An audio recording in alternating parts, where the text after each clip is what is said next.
یہ جو آپ کو دین بتایا گیا نا، جس میں آپ کو ماں باپ ایک منی گاڈ بنا کے پیش کیے گئے ہیں اور بیوی کو ایک ولن بنا کے پیش کیا گیا، حالانکہ اسلام میں ساس سسر کا رشتہ ایگزسٹ ہی نہیں کرتا۔ کوئی ایک آیت، کوئی ایک حدیث بتائیں جس میں ساس سسر کے حوالے سے کوئی چیز موجود ہو، ہمیشہ ماں باپ کا ہے۔ اب اگلی بات، آپ نے اپنی بیوی سے اپنے ماں باپ کی اتنی ہی خدمت کروانی ہے جتنی خدمت آپ کی بیوی اپنے ماں باپ کی آپ سے کرواتی ہے۔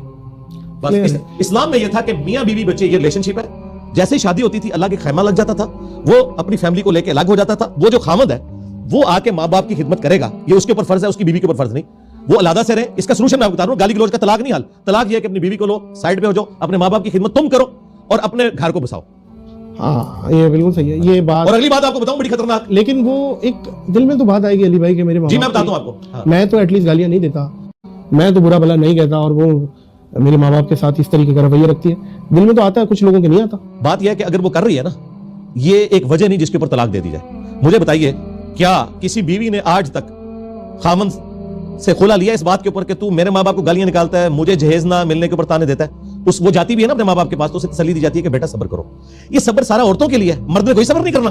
اچھا، اور اگلی بات سنیں، وہ بیویاں جو پوری زندگی ساس سسر کی خدمت کرتی ہیں نا، ہمیشہ گالیاں کھاتی ہیں الا ماشاءاللہ، اور وہ بیویاں جو اپنے خامدوں کو لے کر سائیڈ پہ ہو جاتی ہیں، وہ ساس سسر بھی خوش رہتے ہیں ان سے، کیونکہ ان کے ساتھ انٹریکشن نہیں ہوتا، ان کی کوئی چیز ٹیک میں نہیں لگی ہوتی۔ یہ پریکٹیکل ریالٹی ہے۔ یہ جو آپ کیس بتا رہے ہیں نا، یہ کوئی ایک ایکسٹرا آرڈنری کیس ہے۔ 80% سے زیادہ کیسز وہی ہیں جو میں آپ کو بتا رہا ہوں۔ یہ ابتدا جو ہے نا اس ساس اور سسر کی طرف سے ہوتی ہے کہ وہ لوگ اس کو زبانی کلامی تو بیٹی کہتے ہیں لیکن بیٹیوں والا درجہ نہیں دیتے۔ ٹھیک ہے، یہ تو ایک پوائنٹ آ گیا۔ جی نہیں، میں یہ پوری بات مکمل کروں گا، یہ پوری ڈاکٹر ہے۔ دوسری بات، وہی ساس اور سسر جب ان کی اپنی جوان بیٹی 10-11 بجے سو کے اٹھتی ہے نا، تو وہ اپنے محلے کی عورتوں کو نہیں بتاتے کہ 10 بجے تک سوئی رہتی ہے، لیکن اپنی بہو کی یہ برائی ساری عورتوں کے ساتھ وہ کرتے ہیں۔ ڈبل سٹینڈرڈ، چونکہ انہوں نے بیٹی مانا نہیں ہے، ایک کمپیٹیٹر مانا ہے، تو بھائی تیار رہے پھر کمپٹیشن کے لیے، کیونکہ قرآن میں ہے کہ برائی کا بدلہ اتنے ہی لیول کی برائی ہے۔ ہاں اگر تم معاف کر دو تو تمہارا اجر تمہارے رب کے حضور پکا ہو جائے گا، سورہ شورى میں۔